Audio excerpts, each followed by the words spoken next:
Great. Alors partie numéro 2 de ce partage sur la charité. Et je veux partager avec vous un petit peu quelques éléments concrets de mon témoignage personnel à travers les années. Ça fait une quinzaine d'années que je sers le Seigneur Jésus-Christ par sa grâce, qu'il m'a appelé des ténèbres à son admirable lumière. Puis à travers cette quinzaine d'années-là, Dieu notre Père m'a fait la grâce de pouvoir exercer la charité dans différents aspects. Ceci étant dit, ça n'a pas toujours été le cas. Et au début, je dois dire que sur certains aspects, j'étais stérile par rapport à la charité. Alors je vais vous raconter un petit peu tout ça. Je suis venu à Christ en 2008, comme plusieurs le savent, d'une vie de débauche, sexuelle, une vie de drogue, une vie d'amour de l'argent, une vie de vanité. Et lorsque le Seigneur Jésus-Christ m'a sauvé, j'ai très rapidement commencé à partager l'évangile, à aller faire du porte-à-porte. Et je dirais que si je peux penser à une première dimension de charité que le Seigneur m'a permis de pratiquer à cette époque-là, 2008-2009, ça a été en faisant du porte-à-porte de rencontrer certaines personnes qui étaient des personnes âgées seules, des personnes qui étaient malades, qui avaient le cancer, et d'aller visiter régulièrement ces personnes-là pour prier pour eux, pour les encourager, leur apporter simplement une présence. Juste cet aspect-là, mes amis, c'est déjà une pratique de la charité. D'être présent pour supporter, pour consoler ceux qui ont le cœur affligé, pour prier pour ceux qui sont malades, et éventuellement les guérir au nom du Seigneur Jésus-Christ. C'est déjà là une pratique de la charité. Et je dirais que c'est dans ma vie le premier aspect concret que je vois dans ma marche avec le Seigneur, où il m'a permis de pouvoir avoir de bonnes œuvres. Avec le temps, j'ai déménagé à Montréal, et en 2010, je crois, alors que je prêchais dans un des métros de Montréal, la bonne nouvelle de Jésus, j'ai rencontré un jeune homme, un homme un peu plus âgé que moi, qui est devenu un frère en Christ. Il s'appelle Benoît, et si tu entends cette vidéo, Benoît, que le Seigneur te bénisse abondamment. Et quand j'ai rencontré Benoît était dans toutes sortes de mélanges catholiques, bouddhistes, en tout cas une sorte de syncrétisme. C'était tout mêlé dans sa tête, c'était tout mêlé. Mais il m'a entendu parler de l'évangile, ça a piqué sa curiosité, et puis il a accepté de venir chez moi pour qu'on étudie ensemble la parole de Dieu. Et donc j'ai pu le bénir en ce sens-là, en lui enseignant les Écritures et l'évangile de Jésus-Christ. Et quelques années plus tard, par la grâce de Dieu, il a fini par obéir à l'évangile, être baptisé au nom du Seigneur Jésus.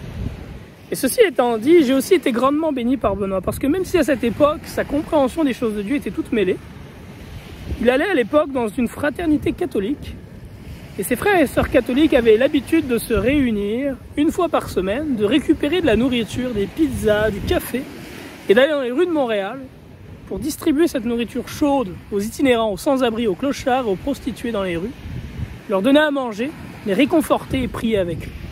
Et Benoît m'a invité à une de ces activités. Et à l'époque, j'étais encore dans les dénominations et puis les organisations religieuses. À cette époque-là, j'étais dans la secte adventiste du 7e jour. Et lorsque je suis allé avec Benoît donc dans cet événement, cette activité qu'ils avaient en fait de façon hebdomadaire, et que je suis sorti dans les rues avec lui pour apporter à manger à ceux qui ont faim, ça m'a vraiment marqué. Ça m'a vraiment marqué, et j'ai eu honte. J'ai eu vraiment honte parce qu'en fait, je me disais, moi qui connais bien plus l'évangile de Jésus-Christ et les choses du royaume de Dieu que ceux qui sont dans le culte de Marie et toutes ces idoles, je ne pratique pas les bonnes œuvres qu'eux qui n'ont pas la vérité de l'évangile pratique.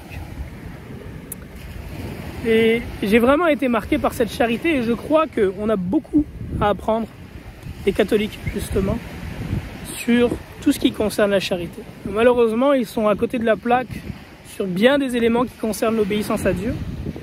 Mais sur ce point-là, ils sont un grand exemple. À titre d'information, pour ceux qui ont vu le séminaire Culture moderne et Nouvelle Ordre mondial, la première conférence que j'ai donnée, c'était un prêtre catholique, le prêtre en fait de la chapelle du coin, qui m'avait prêté les chaises dont j'avais besoin pour faire cette conférence, dans lesquelles justement en plus je dénonçais toutes les abominations commises par l'Église catholique. Mais ceci étant dit, tout ça pour dire que dans cette sortie avec Benoît, j'ai été abondamment marqué, et avec un frère que j'aime beaucoup qui s'appelle Jonathan, on a commencé à faire des sandwichs, son épouse préparait des sandwichs, puis on achetait des boissons, et on sortait une fois par semaine dans les rues pour aller apporter à manger, apporter des boissons aux itinérants, aux drogués, aux prostituées, à ceux qui sont dans la rue, et prier avec eux.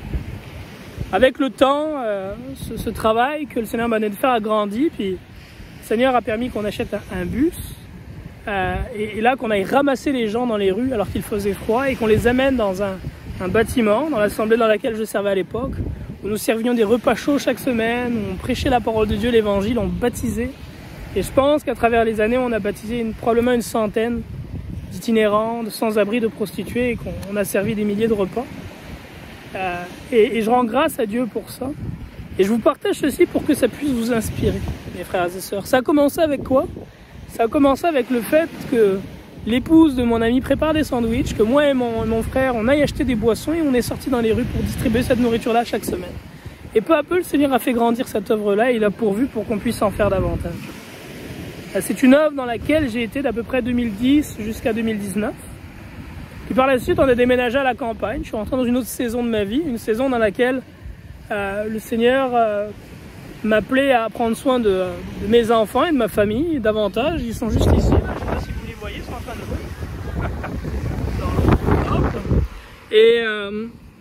Et dans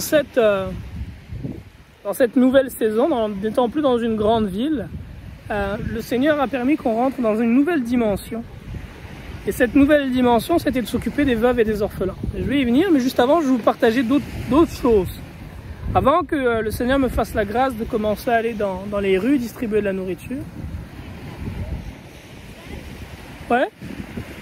Ah ouais. Ouais? Non. Mets du sable dedans. C'est juste que tu le tiennes. Tiens-le. Tiens-le avec ta main. Désolé. Donc, ce que j'étais en train de mentionner, dans le fond, c'est pour vous donner d'autres exemples très concrets.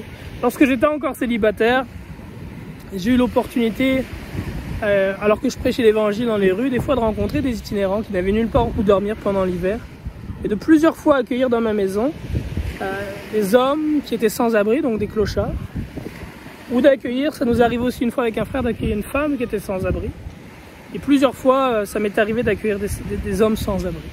C'est encore un commandement de l'Écriture. L'Écriture dit dans le livre d'Ésaïe, « Accueille chez toi le malheureux sans abri ».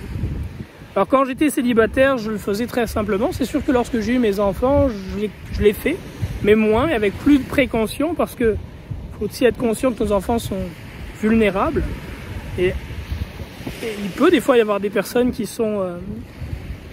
parmi ces gens qui sont pauvres, qui sont dans la rue, des gens qui peuvent être mal intentionnés ou violents. Et donc on doit prendre des précautions. Mais ça ne doit pas refroidir notre charité, mes frères et sœurs. On doit prendre des précautions, mais nous devons pratiquer la charité. Donc d'accueillir pour une nuit chez soi quelqu'un qui dort dans la rue, de lui préparer un repas chaud, de laver ses habits qui sont souvent très sales, de lui donner un lit où dormir, de lui servir un petit déjeuner chaud le lendemain matin et de lui redonner ses habits propres avant de lui permettre de retourner à nouveau dehors. C'est une façon très simple que de pratiquer la charité, quelque chose qui peut être fait régulièrement et qui ne coûte rien, sinon qu'un peu de temps et d'amour. Une autre chose que nous faisions à l'époque où on était à Montréal, c'est de visiter les sœurs, de visiter les femmes en prison. Et c'est là aussi quelque chose qui peut être fait simplement et qui ne coûte pas d'argent ou très peu d'argent et qui demande simplement du temps et de l'amour. De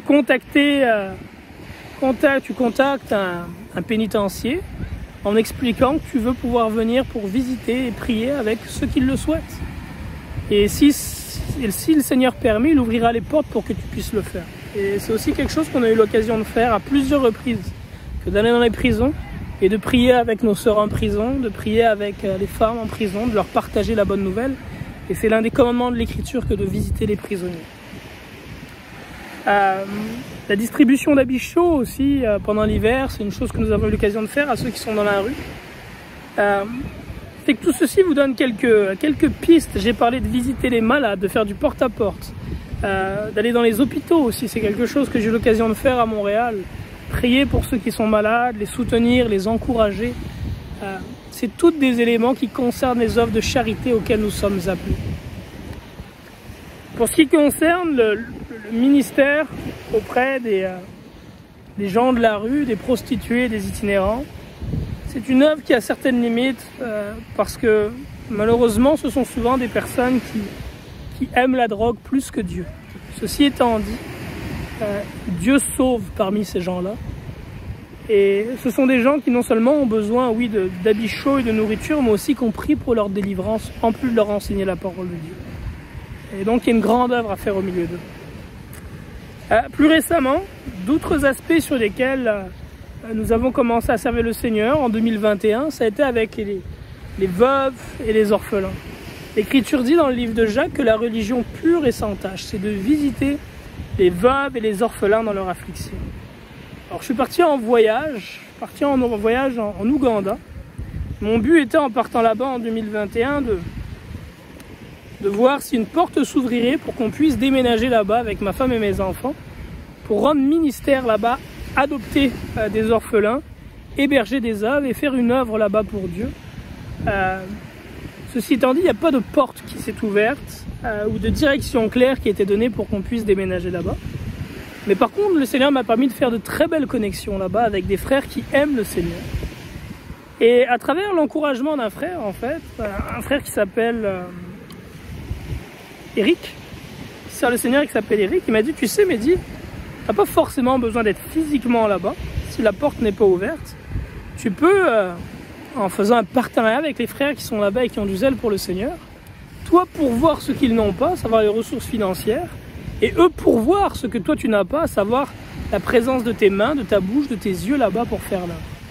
Et c'est ce qu'on a commencé à faire, à prier avec ses frères, choisir des veuves qui sont dans le Seigneur, qui servent fidèlement le Seigneur, qui vivent dans la pauvreté avec des orphelins, pour les aider à sortir de la misère, en finançant ce qui était nécessaire, non seulement pour les aider à pouvoir monter une petite entreprise, une activité qui leur permette de pouvoir générer des revenus, et aussi en rénovant leur habitation afin que ces familles vivent dans des conditions qui soient décentes. Et donc tout ça vous donne un petit peu une idée. Et là présentement on est sur un autre projet qu'on veut commencer, qui consiste à libérer des familles qui sont esclaves sur cette terre, parce qu'il y a encore sur cette terre des esclaves. Et il y a parmi ces esclaves beaucoup qui sont chrétiens et qui invoquent le nom du Seigneur Jésus-Christ. Oui, ma chère. Est-ce qu'on peut aller dans le s'il vous plaît? Tu veux faire quoi? Aller faire dessus le truc là? Oui, tu peux aller dessus. Oui. Donc, c'est un petit peu ça. J'ai partagé plusieurs exemples. Et j'espère qu'à travers tous ces exemples que j'ai partagés, mon frère, ma soeur, si tu ne pratiques pas encore la charité, si ce n'est pas encore quelque chose qui est présent dans ta vie, que tu puisses être inspiré au moins d'une de ces choses-là pour commencer. Et c'est vraiment important de se souvenir que ce n'est pas la prospérité qui précède la charité, mais c'est la charité qui prospère, qui précède la prospérité dans l'ordre normal des choses. Et si tu trouves comme excuse de ne pas pratiquer la charité parce que tu dis je suis pauvre, je n'ai pas d'argent, sache que devant Dieu ce n'est pas une excuse qui tient. Nous avons tous quelque chose avec lequel on peut pratiquer la charité envers notre prochain. Pour ma part, quand j'ai commencé à chercher à pratiquer de bonnes œuvres pour servir le Seigneur, je vivais dans une grande pauvreté, ou en tout cas dans la pauvreté. J'avais des revenus qui étaient extrêmement faibles. Je me souviens, mes cousines étaient venues me visiter, étaient choquées de voir que je mangeais quasiment du riz et des pois. C'était il y a une douzaine d'années de ça.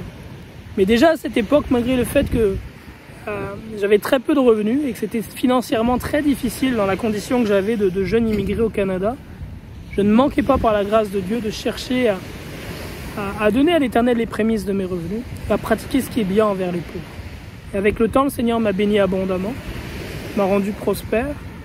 Et je vous dis ceci en fait pour démonter ce raisonnement qui vient de l'enfer et du diable, selon lequel il faudrait être riche et prospère pour pratiquer la charité. Non.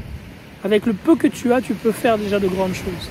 Et si tu es fidèle avec le peu que tu as à servir le Seigneur, Dieu te donnera davantage. Parce que celui qui est fidèle en peu de choses, l'est aussi dans les plus grandes. Là-dessus, que Dieu vous bénisse abondamment, qu'il vous donne de vous exercer chaque jour, quotidiennement, dans vos vies, à pratiquer les bonnes œuvres pour lesquelles il vous a sauvés. Soyez bénis en Jésus-Christ. Bye bye.